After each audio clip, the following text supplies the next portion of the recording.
Customize my Jeep with me. My name's Ashley. I'm a wife, mom of 3, and dog mom to 2 dogs. I am so insanely busy, and stuff like this is a portion of the why. I got my Jeep last August, and ever since I got it, I have wanted to customize it. I absolutely love this vehicle, and I think one of the coolest things about the Jeeps is the fact that you can customize them the way that you can. I'm somebody who loves when my surroundings actually make sense with my personality. I think that your space should reflect who you are. Your things should reflect who you are as a person. So I want my Jeep to reflect me just a bit more. Take serious note of the horrible condition of the plastic all around. That plastic trim is known for becoming faded by the sun, and it's actually supposed to be black, but it no longer is, and it's pretty damaged. So my customization is going to be mainly painting. That's why we've got to get everything cleaned up prior to. I just used Dawn dish soap and scrubbed the heck out of it. Then it was time to tape everything off. This portion is the most grueling and tedious part of the process. The color I am adding is going to be olive green to all of the trim and the handles, and I'm also adding tan on the hinges.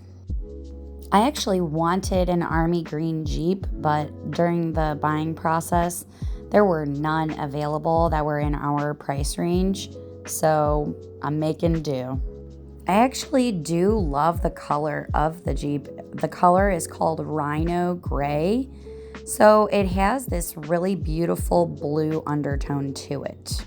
Fortunately for me, green pulls that blue out, so it should start to look more blue once everything is completed. There is quite a bit of footage missing as far as video goes because my phone was being very stupid and alerting me of lack of storage. But there is still plenty of footage for everyone to see what is going on. I used Krylon Plastic Fusion paint, and I was very disgruntled at the way the front bumper was looking, so I tried the blowtorch to see if it would even out the plastic, the damage to it, and it did not work after applying the paint. Oh well, life goes on, right? I also ordered the totally wrong door hinge covers, but I did not realize that on time, so they got painted anyway. I also did sand between coats. You just don't get to see that super often because I was having so many issues with my phone and storage. At this stage of everything, I was so insanely frustrated because of all of the amount of taping off I had to do. So I did begin to kind of talk to myself, and I grabbed a beer. I was so irritated. This was hours and hours of labor, and I just was so ready to be done with everything. I was running out of masking tape. I ordered the wrong door hinges, figured out I had to do a lot more steps than I initially planned. And at this point, I struggled to get the flipping door on so hard. You can't really tell because of how quick the video makes it look, but I was having a really hard time lifting that thing up. I also had to go through and clean up any bleeding and overspray. But here we are, the finished product. The changes are not overpowering at all, which was actually my goal.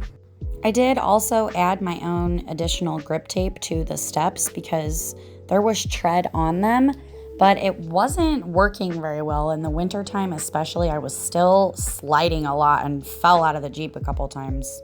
I also realized that my Jeep now kind of matches my house. I did not plan that. I think it's just a testament that my surroundings do always end up reflecting me. And I definitely do have a favored color palette. Anywho, that does it. Thanks for watching and customizing my Jeep with me.